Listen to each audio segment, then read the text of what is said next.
Government college Suratgarh के YouTube channel पर आप सभी का स्वागत है।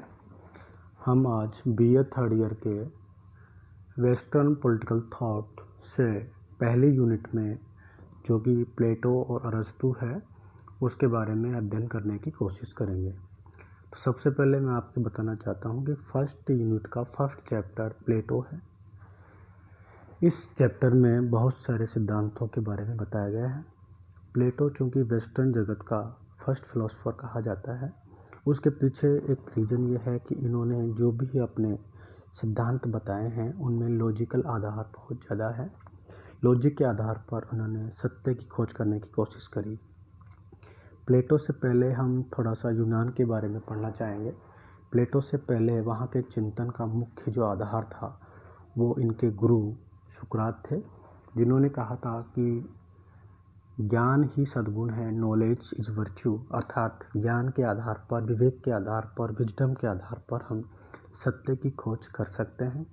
और इसी सत्य की वजह से इनको आगे चलकर इनकी हत्या हो गई थी, वो हम आपको आगे बताएंगे। तो मैं आपको बताना चाह रहा हूँ कि सुकरात, प्लेटो और अरस्तु ये एक गुरु शिष्य परंपरा रही है। आपको इसको याद करने के लिए स्पा शब्द को याद करना होगा।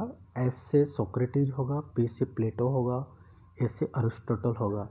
अर्थात हम यूँ कहें कि सुकरात प्लेटो के गुरु हैं और प्लेटो अरस्तु के गुरु हैं।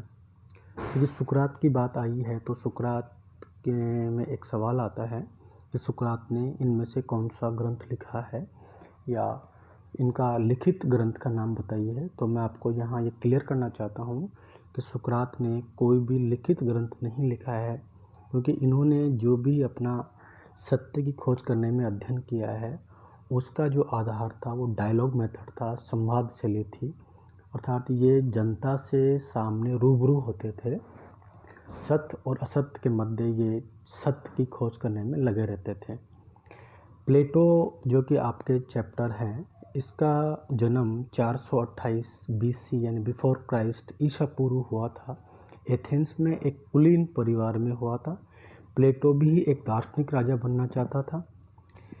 इनका वास्तविक नाम है अरिस्टोक्लीज, लेकिन इनके हृष्ट पुष्ट शरीर के कारण इनके शारीरिक शिक्षक ने इनका नाम प्लाटोन रखा और ये धीरे धीरे आगे चलकर प्लेटो के रूप में रूपांतरित हो गया। प्लाटोन का अरबी भाषा में मीनिंग होता है अफलातून। ये आपके शॉर्ट आंसर टाइप क्वेश्चंस में आ सकता है।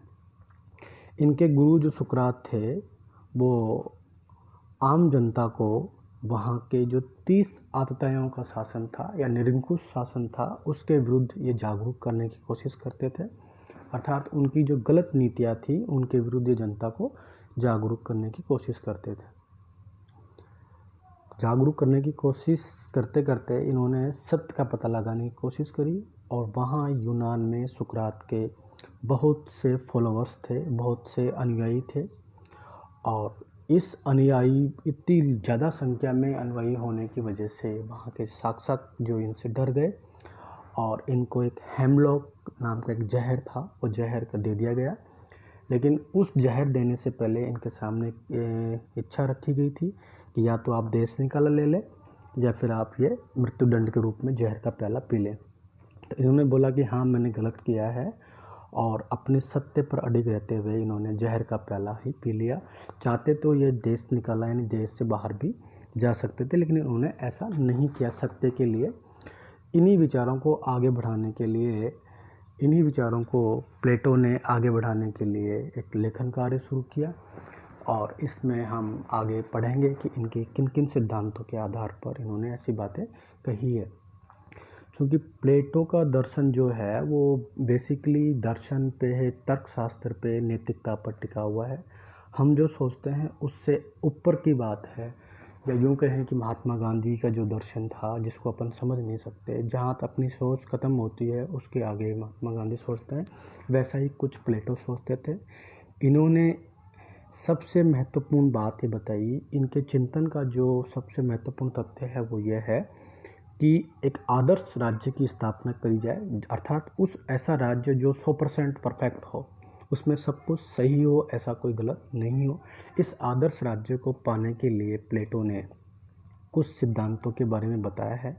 उस सिद्धांतों के बारे में पढ़ने से पहले हमें प्लेटो की कुछ रचनाओं के बारे में बात करनी चाहिए, जैसे कि प्लेटो ने कौन कौन सी रचनाएं लिखी।